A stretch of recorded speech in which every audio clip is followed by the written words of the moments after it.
Elastic hours, they expand and shrink. Memories blur faster than you think. One moment's forever, the next just a blink. In this elastic time, we sink or swim. Hello everyone, welcome back to my new blog. তো আমরা মিরপুর এখানে গেছিলাম। এখানে হরিণগুলার দেখানোর চেষ্টা করতেছিলাম। মানে বক ছিল, আরও কী কী পাখি ছিল। মানে চিড়িয়াখানায় গেছিলাম আমি আমার মতো প্রাণীগুলারে দেখতে। বকগুলো দেখতে যে কী সুন্দর ছিল, মানে অনেক ভালো লাগছে চিড়িয়াখানায় ঘুরে। কিন্তু অনেক দূরে দূরে এক একটা জিনিস হতে অনেকক্ষণ হাঁটা লাগছে। এখানে ছিল রয়্যাল বেঙ্গল টাইগার। তো দেখলাম এখানে আমি আবার অনেকগুলো নামও জানি না, মানে আমি বেশিরভাগগুলারই নাম জানি না, এটা হচ্ছে কথা। তোমাদেরকে পাখিগুলো দেখালাম, ওগুলোরও আমি নাম জানি না। তো এই খাঁচায় আবার ছিল মানে আরেকটা টাইগার, আর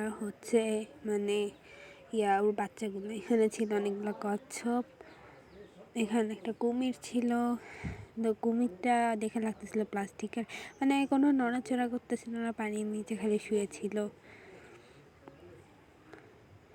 এটা হচ্ছে একটা কুমিরের বাচ্চা যেটা নড়াচড়া করতেছিল। এখানে খরগোশ ছিল, তারপরে স্যান্ডউইচগুলা বাসা থেকে বানায় আনছিল। তো ওগুলো খাইলাম। একটা ঘোড়া, গাধা, আরও কী কী ছিল, আমি মানে এগুলোর নামও জানি না এতগুলো জিনিসের। তো ওগুলোকে দেখলাম, তোমরাও দেখো কেমন লাগে।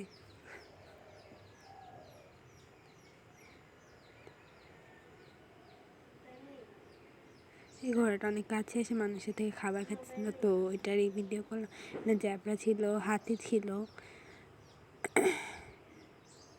তো মানে ভিডিও এডিট করার আগেই আমার আবার ঠান্ডা লেগে গেছে।